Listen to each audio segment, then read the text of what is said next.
question is, do I need to use the microphone? Can everybody hear me all right at this volume? This is all right? I think I can maintain this for a little while. So we'll do this. All right. Wonderful.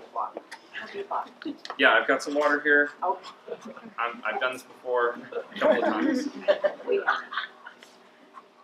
I'll try not to crash the airplane or anything.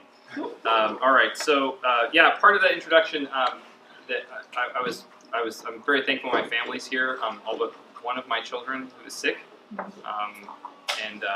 Yeah, so we've been blessed with 9 children. My mom is here. Thank you for coming, Mom. Father Matthew and I, we met sort of. We weren't like close friends back in college, but we met. And then years later, I came here and we got reacquainted with each other. And we were fast friends once I came back to this area, or came to this area about 7 years ago. And thank you for having me here. It's really a privilege to be part of your mission here at your parish. All right. I made kind of a joke, if I can make it again. Maybe some of you may have heard it before, if you've heard me before. But whenever I'm around Father Matthew, I have to make this joke. So when we met, I was newly married and we were having children, and he was playing rugby. So it's true. And I'm glad I was not playing rugby with him. So tonight I'm going to speak about this theme of deepening our union with Jesus. This is a talk about the Holy Eucharist and how we can be more receptive to the grace of the Holy Eucharist. It's a very good Lenten meditation to consider because it's actually the case that Lent is designed to help us to sort of reevaluate how receptive we are to the grace of God. And so this is also very true with respect to the Eucharist. You know, Lent was originally created as a season, right? Designed as a season with the wisdom of the Church. She wanted to really prepare people who were adults coming into the Church at Easter, and then the rest of the faithful kind of tagged along eventually, right? That's where the development happened. So really, if you think about it, the season of Lent is about, for those of us already baptized, it's about reconnecting with our understanding and our practice of living out our baptism, right? Living our confirmation to its fullest and receiving Holy Communion well. So really that's that's why I sort of chose to speak about this topic at this particular time of the year, because I think it's very fitting. So, the Holy Eucharist. Let's say a short prayer here and ask the Lord to help us. Sweet Jesus, you who have come to us in the Holy Eucharist, who have made yourself so small for us, come and be with us now. Enter into our soul once again with a refreshing grace.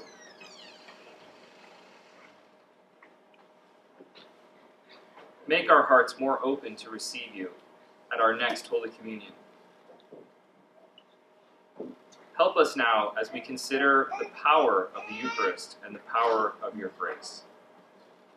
We ask all these things in your holy name, Jesus. Amen. Amen. In the name of the Father, and the Son, and the Holy Spirit. Amen.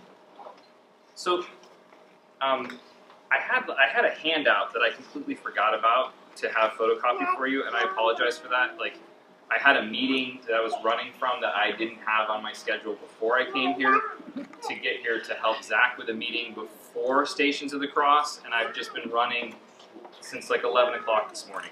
So I have it right here. I just now remembered, oh yeah, I had a handout. It's right here. Anyhow, I had this actual full reading on the handout. Maybe in the middle of this, someone can run and make some photocopies if you don't mind. I don't know why I completely forgot about it. Maybe this is my first time doing this. So let's consider this passage of Scripture, though. This is from Mark chapter 5. And is this picture familiar? Can you see it well enough? Can anyone identify maybe where this came from? Has anyone seen this before? The woman that touched his robe. Sorry? The woman that touched his robe. Yes, it's the woman that touched his robe, right? This picture, it's a fresco from one of the catacombs in Rome. Do you know where this appears? I mean, other than in the catacomb, but it's in a very famous book. Yeah, it's a book that doesn't have a lot of pictures in it. So the New Universal Catechism has this picture in it. It only has 4 pictures in it, that book, other than the logo, which is also a picture. So it's a really important picture if you think about it, because in this book that teaches us the faith, they only chose a few pictures to put in it. And this is the one before the sacraments. So the Church proposes for us, I would say, I'm not making this up, Pope Benedict, he helped prepare this book, and he says that that's why these pictures are here. So he says that this is the picture that they felt best captured the truths that are following it. So a picture with 1,000 words, this is the picture, this moment, this passage of Scripture, for the Church encapsulates our understanding of the spiritual treasures of the sacraments. So let's listen to it. Mark writes to us, "A great crowd followed Jesus and thronged about him.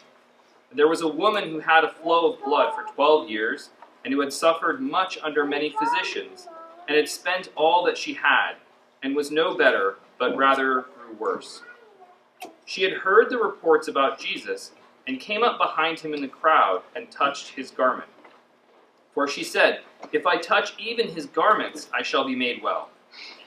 And immediately the hemorrhage ceased, and she felt in her body that she was healed of her disease. And Jesus, perceiving in himself that power had gone forth from him, immediately turned about in the crowd and said, 'Who touched my garments?' And his disciples said to him, 'You see the crowd pressing on you, and yet you say, "Who touched me?" And he looked around to see who had done it.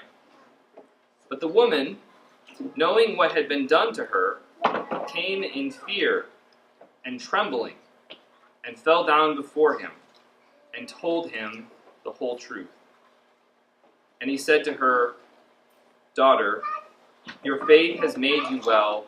Go in peace, and be healed of your disease.'"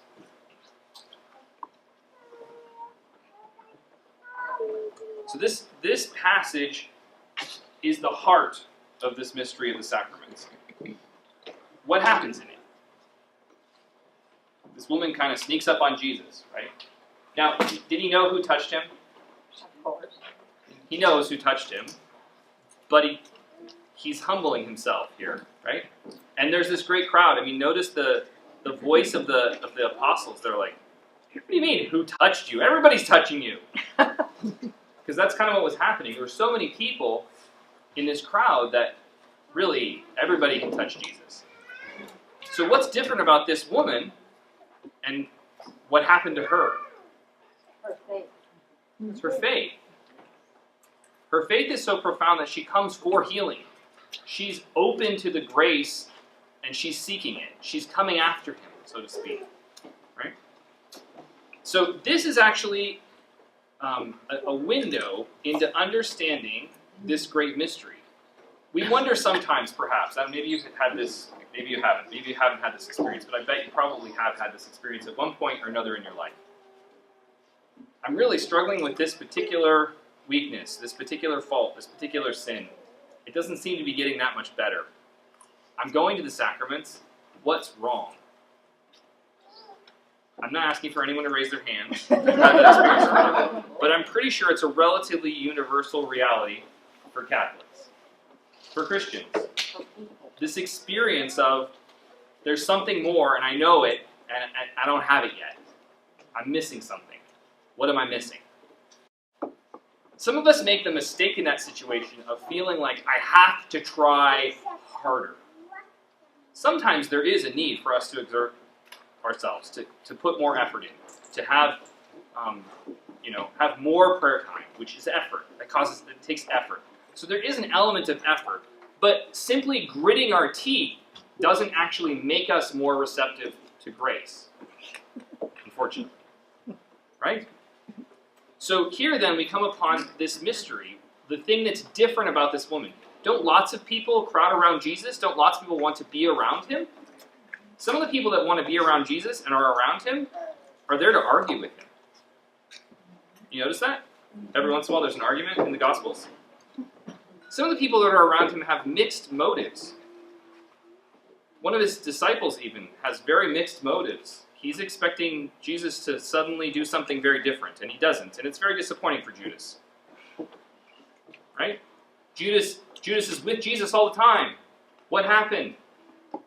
So here we then arrive at the thing that's different for this woman, and the thing that can be different for each one of us. And that is that the problem that we have is a heart problem. There's analogies in the scriptures about how we have hearts of stone that can become hearts of flesh, that's what Jesus came for. Right? This is the great prophecy of the Old Testament regarding the Messiah and what he will do for us. But think of this in very concrete terms. The heart then is used to speak about our desire, to speak about our love, to speak about our openness. So the problem that we're typically really having is that we have a heart problem. We need a heart transplant, but more specifically, we need a softened heart. You may have heard of this saint before, St. John Vianney, yes? Very important priest and model for priest confessors. He used a very interesting phrase which he didn't come up with, but he used it in some of his writings, to speak about how the saints have what he called a liquid heart. Have you ever heard that before? It sounds kind of odd, doesn't it? He's talking about this mystery. When he speaks about having a liquid heart, he means it's just melted for Jesus. Right? It's not simply a matter of being, well, I'll be a little bit more open with you, Jesus. No, I'm just melted. That's the spiritual attitude that John Vianney was trying to promote among his own people. And it's the one that we're talking about here, of our hearts melting. So, is there any chance that some of these lights can be turned off, just so these pictures are a little easier to see? Because my slides are mostly for the sake of a cool picture. And can you see that well enough to know what it even is? I mean, somewhat? Okay, is that better? That's much better. Everyone can still see their food? Good. Okay, so this is in one of the chapels in the catacombs in Rome. I had the privilege of going to Rome in 2008 and was able to have Mass in the catacombs. And it looks like this with pilgrims in the catacombs, right? And there's a little piece I want to show you here about this reality. So that's modern day. This would be more of like a feeling in the ancient times of what the catacombs were like. And you know, the catacombs, they would bury people down here, right? And we have this practice in the church of praying on top of the relics of the saints. It really comes from this, partly from this experience of the church, of being in hiding very often, having to have Mass in the underground. And so if you can imagine, what if you lived in a time when getting to Jesus, when getting to Mass was dangerous? Maybe it's not dangerous this month, but last month it was, and maybe next month it will be. Or you're in the earliest days of the church, in not a time of persecution, but your parents suffered through that. Right? And as a small child, you can remember having to sneak to get to a place where Mass was being offered that was underground. It was dangerous. This is actually a picture of the catacombs that I was in when we had Mass, but we weren't in this main chapel. But this is a church that's built, this is where the church is, built on top of it. This is a more modern structure, and this is all underground, and it just used to have a normal covering of limestone, right? But you can imagine, so they built this, it almost looks like a normal church, kind of, right? Except, you know, this is the ground level. Is that interesting? Now, I'm not just pointing this out to say something interesting. This is a piece of art depicting what that reality was like for the early Christians. This is a funeral for a martyr during a time of persecution. And you have the Pope here, and surrounded by acolytes and such. You can imagine there's quite a famous saint named Saint Tarcisius. You can say that 3 times fast. Your prize, no? I speak about Saint Tarcisius when I speak to children. One of my daughters, Helen, is making her first communion here very shortly. She's preparing for it. So I'm getting this chance to also speak to her, right? I want her to know about Saint Tarcisius and his attitude about the Holy Eucharist from his experience. So you see here in this picture, they're all having a solemn Mass in the catacomb. You can picture, or imagine Saint Tarcisius being one of the acolytes, And if you don't know his story, the short version of it is that when he was taking communion to the sick as an acolyte, an instituted acolyte, he was accosted by some kids that knew him who wanted to play with him, to play ball with them in the street, right, to play street games. And he refused because he had the Holy Eucharist, which is he's keeping a secret, and he doesn't want them to know, first of all, that he even has it, right? They're not believers, and he's on his way secretly to go to visit the sick. And long story short, they insist on knowing what he's keeping from them. They end up beating him up to get to the Eucharist, and he gives it all for Jesus. They don't kill him on the spot, but he later dies of his injuries. So he gave his life as a martyr for the holiness of the Eucharist. Beautiful, isn't it? Do we have that same love for Jesus in the Eucharist? Helen, you're about to make your first Holy Communion. That's the love that Jesus wants from you. He's probably not going to expect you to die for him in the next couple of months. Okay? We're not under that kind of persecution. And yet, in the history of the church, that attitude among the young existed. This is a small child. He's not an adult. He's a canonized saint. And not only because of this occurrence and his martyrdom, but because he was intently following the Lord. Otherwise, this event would not have occurred. If you can think of it, the scene was something like this. This is the Appian Way, and it looks sort of like this today, right? But it would have looked differently then, perhaps with people along the way, more people, more travelers. But he's traveling here. He gets accosted in the park, so to speak, and the rest is history for his life. So the invitation to us is, when we're walking on our Appian Way, on the way, what's our attitude? And this was his attitude in carrying Jesus to others. What is our attitude when we receive Holy Communion? So,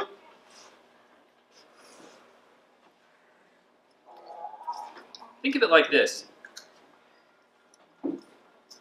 We cry for help, like she did. We have great desire. In fact, the greater our humility and desire, the greater the effect of our reception of Holy Communion. The greater effect it will have on us.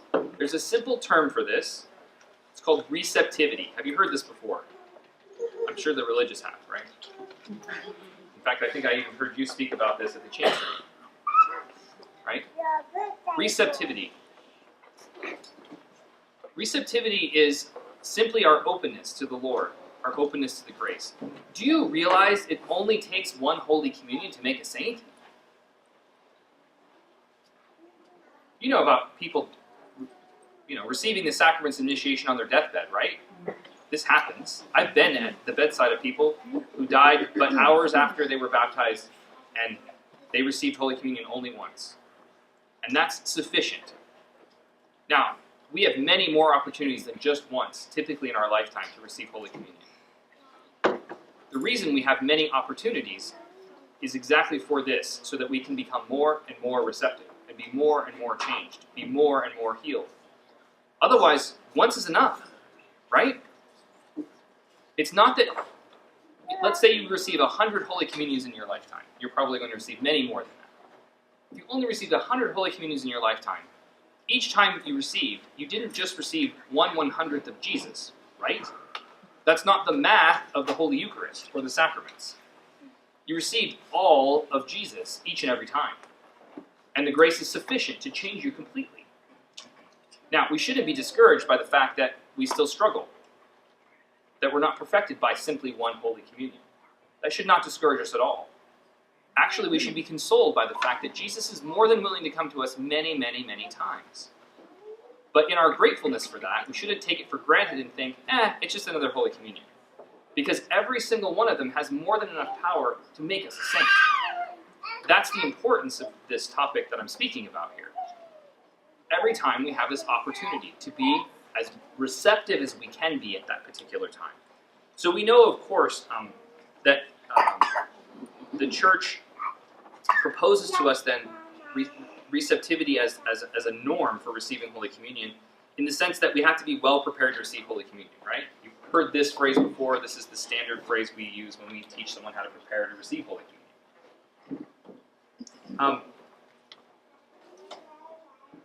we know that we need to examine our conscience and be sure that we are not in a state of mortal sin to avoid sacrilege. We know that we must fast for a minimum of 1 hour. It's a healthy thing to fast for longer if you're able. Notice that the Church has 3 disciplines that she proposes to us during Lent that correspond exactly to this preparation for Mass. Prayer, fasting, and almsgiving. Like, you should prepare your check before you go to church, or your offering before you go to church on Sunday. Right? Yeah. You should do that. You should fast. You should do a penance, a physical penance of that kind, right? You can do other penances as well to prepare yourself. And you should be praying intently. In fact, your prayer life is, in a sense, one dimension of it is to be always preparing for your next Holy Communion. And that's the practice I want to encourage you in tonight and give you practical ideas about how to have your prayer life be more obviously, more effectively a preparation for your next Holy Communion and your next and your next. Does that make sense? Okay. So I'm putting together some other pieces of things that you already know. It's very common sense. All right. Interestingly enough, prayer, fasting, and almsgiving helps us be more receptive. Right? We just talked about that as a general concept. Notice that the Church even puts that in the midst of her understanding of what we do during Lent. Here, this is a quote, and it's from the Mass. So here's the English of this from the Catechism. We entreat you, Almighty God, that by the hands of your holy angel this offering may be borne to your altar in heaven in the sight of your divine majesty, so that as we receive in communion at this altar the most holy body and blood of your Son, we may be filled with every heavenly blessing and grace. So here, in the anaphora, we hear this mystery told to us very clearly. It's a reminder. I mean, it's necessary in the prayer of the Church for us to pray, for this to be prayed, right? But it's a reminder also to us. What are we doing? We're here to, if we're here to receive communion, we can celebrate Mass, we can be part of Mass, right? We can pray the Mass and not receive Holy Communion. That's a legitimate spiritual reality for us. If we're not in the proper state, we're not receptive, we haven't fasted, etc., right? But if we're going to receive, we're asking to be filled with every heavenly blessing and grace. We know this already, right? Notice here, the Catechism tells us that the Lord is addressing an invitation to us. He's urging us to receive Him in the sacrament, and with these particular words. Truly I say to you, unless you eat the flesh of the Son of Man and drink His blood, you have no life in you. So this is not simply a matter of healing particular faults,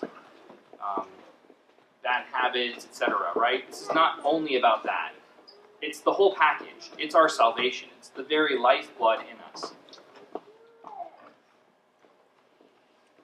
The Catechism reminds us that it's urgent to examine our conscience, right? As to this. Now, what I add here to this idea is not just to decide, or to determine whether or not you're in a state of grace or sin. Like, if you have a mortal sin to confess, and then you're done, you figure that out, okay, I don't have a mortal sin I need to confess, I can receive communion, and then you're done with your examination of conscience. What I propose to you here is what really is being said here is Paul saying, no, like, continue to examine your conscience. Continue to examine if there are obstacles. Continue to examine the condition of your heart, right? Your openness to receive.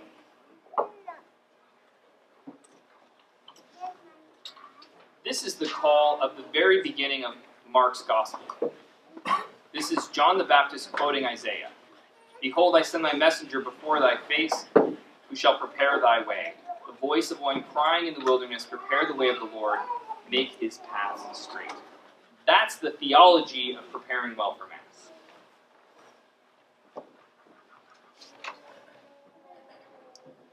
I'm going to make one comment before I speak about the fruits of Holy Communion.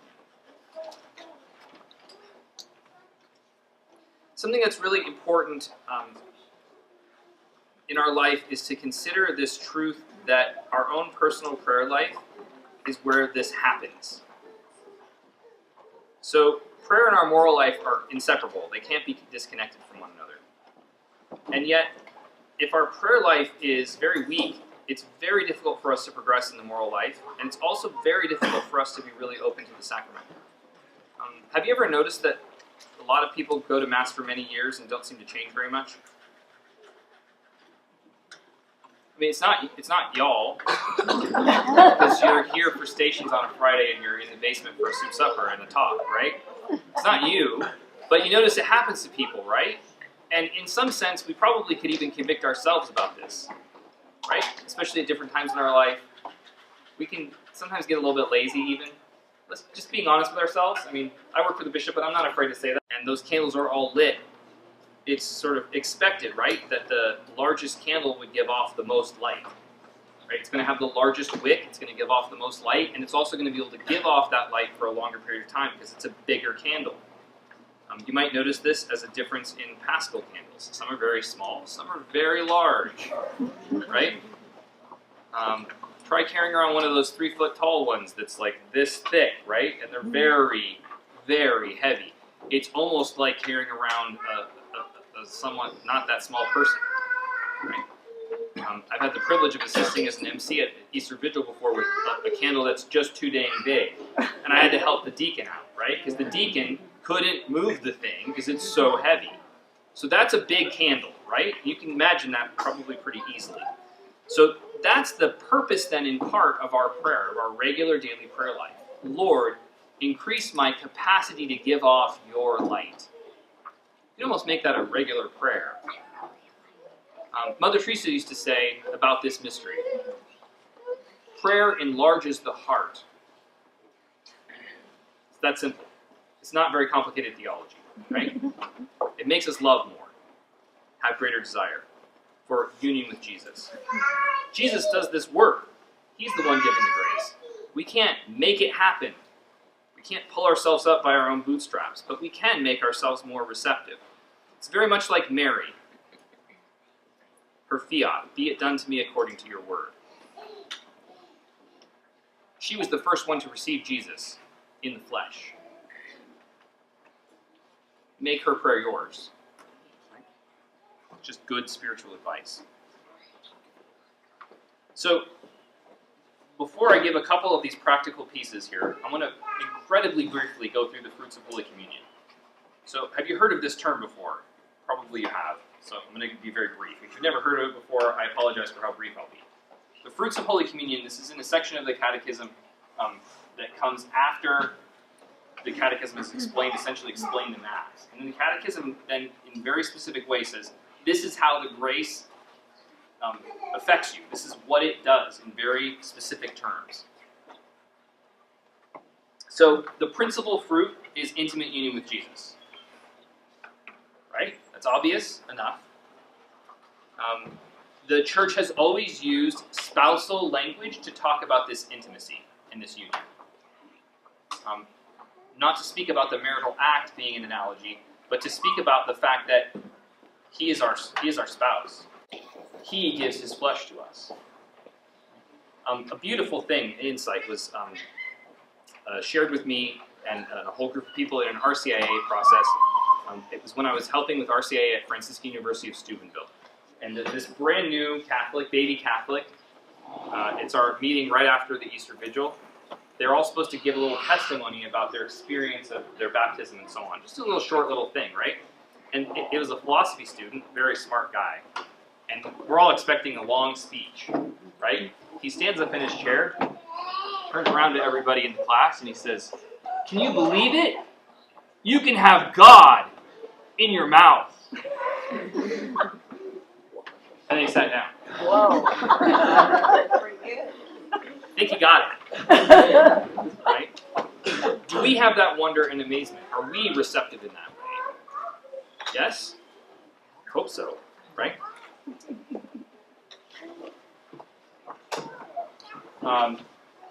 Holy Communion separates us from sin. So we know it does not forgive mortal sin, right? But we take venial sins with us to Mass. That's why we have a Confiteor in Mass, etc., right? And Holy Communion has this as a remedy for us. And it preserves us then from future sins. So it works in tandem with confession, which has a similar grace. It's really identical. The Eucharist makes the church. In other words, we're the church because of the Eucharist. Right? It deepens our incorporation from our baptism. This is the thing that's missing for those who are not in full communion with the Catholic Church. They have a valid baptism, they're part of the body of Christ, and yet they're not receiving the body of Christ for spiritual nourishment for the rest of their Christian life. They're missing something, right? When someone becomes aware of that, their desire for the Eucharist grows very quickly. Some of them become Catholics, yours truly included.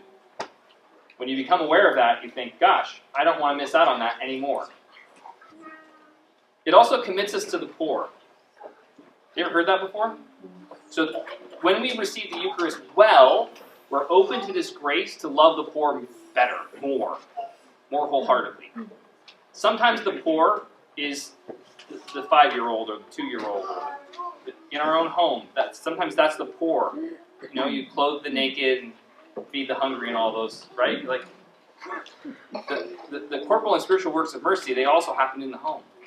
But it also then should commit us to the poor, make us more committed to the poor that are around us. So that's the effects. That's what it does. It's beautiful. Now, what's the value of making frequent spiritual communion? What do I mean by this? So, prayers of spiritual communion are a great gift in our prayer life. I probably should have given this to you I don't know, a while ago. Can you? I'll explain this, and then everyone will at least have one at the end. You don't mind, do you? Okay. So, this is the conclusion of what I have to say, right? This is the practical application right now. So if you're getting ready to be done, we're almost there. Prayer of spiritual communion is a great gift to our prayer life. There are very particular prayers that are traditional prayers that have been handed down to us that we can say many times throughout the day. And we can say this prayer even if we're not at church. For me, this was a revelation. I've been a Catholic for a long time. I don't know, probably 12, maybe at least 12 years, maybe 15 years even. I've been a Catholic. When I first heard this, I could actually say a prayer of spiritual communion when I'm not in the church. That's not just for the times when I can't receive Holy Communion and I'm at church and I have to have something to do. So that's when I was taught, that's what I was told that was for, right? So prayers of spiritual communion, you're familiar with these, right? You can't receive communion for whatever reason. You can say that prayer at Mass, and this is your way of connecting with Jesus. I give this advice to people very often in my work. I work in the Parish, in the Family Life Office, so guess what? I talk to divorced people. Some of whom have remarried, and they can't receive Holy Communion. There's no great controversy in this, actually, because they can still go to Mass, right? We want to help them remedy their situation. We want to move them in that direction, which is very often possible. Sometimes it's not done out of negligence or laziness or stupidity. I don't know, not on the part of the person, but often on the part of people in the church who just don't tell people effectively how to change their situation and remedy it. But they can make a spiritual communion. They could always do that, right? Just like all of us can. So you can do it throughout the day without actually being at church. When you go to church and you pay a visit to Jesus in the Blessed Sacrament, you'll notice it has an element of pilgrimage involved. Like you have to go there, you have to carve out time in your schedule. You have to find a church that's not locked. It's not always easy to do, right? You have to go to, if you have access to an adoration chapel, what a beautiful opportunity, right? To have adoration as part of your spiritual life, to go to adoration weekly if possible, monthly if weekly is not possible, right? But to have it be a regular part of how you deepen your receptivity, because it's really the main movement of what you're doing. You're adoring God who is almighty, right? He is Lord. There are lots of other elements to what's going on when we go to adore Jesus in the Blessed Sacrament. But the principal movement of our heart, aside from adoring Him, is, Lord, help me, make me more open to your grace. You follow what I'm saying here? So there's a beautiful one. It's probably my favorite prayer of spiritual communion. And a photocopy is being made, I guess, to call it to do it. That's great. I wish my Lord to receive you with the purity, humility, and devotion with which your most holy mother received you, with the spirit and fervor of the saints. You might be familiar with that one. That's my favorite one. On the handout I have one from St. Alphonsus Liguori, which I don't have memorized because I don't use it all the time. That's the one I use all the time, right?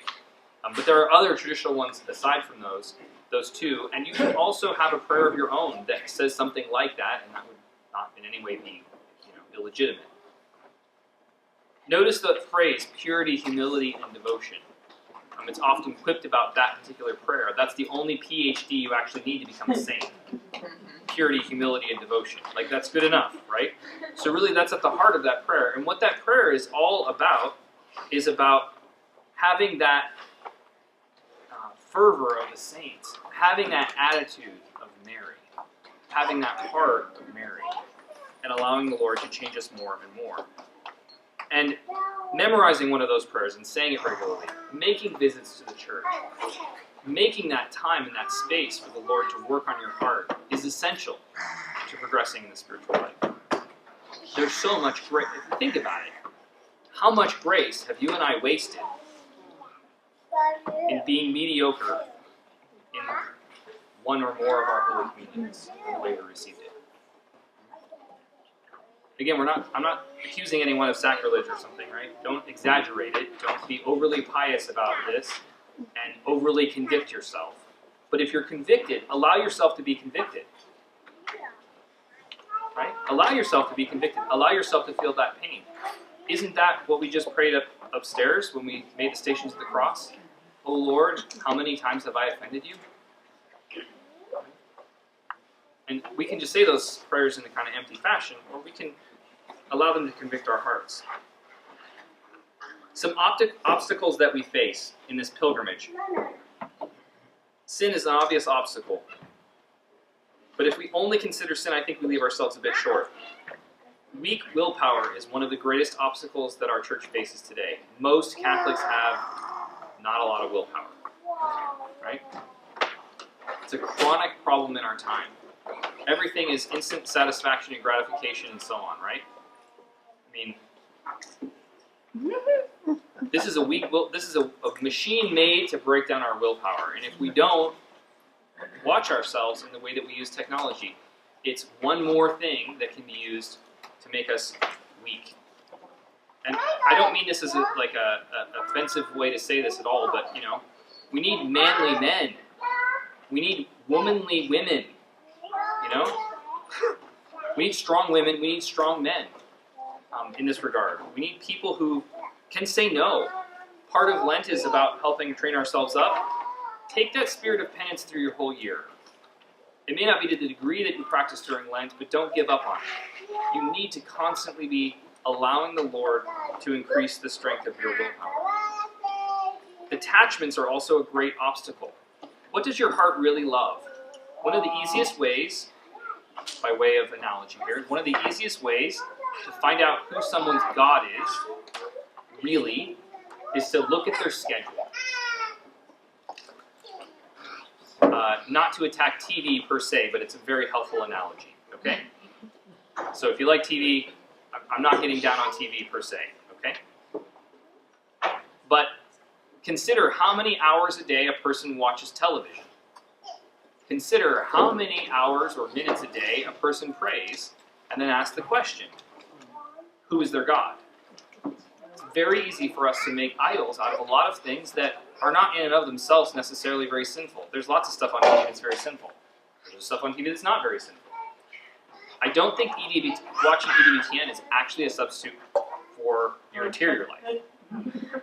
No offense intended to Mother Angelica and the rest of them, right? But that's not actually necessarily really going to be your prayer life.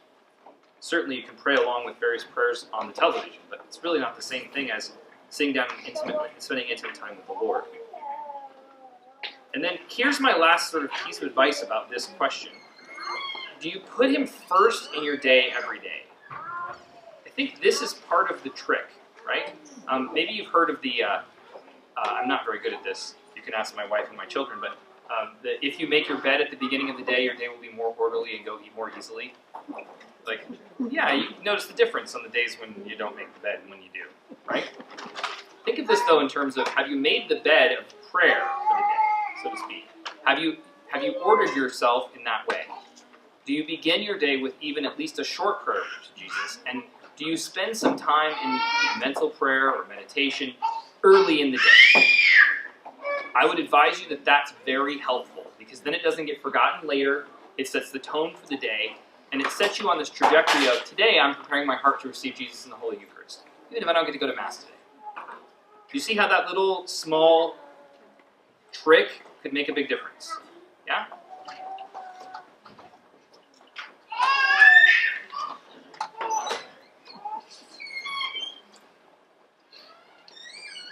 Last piece here to consider.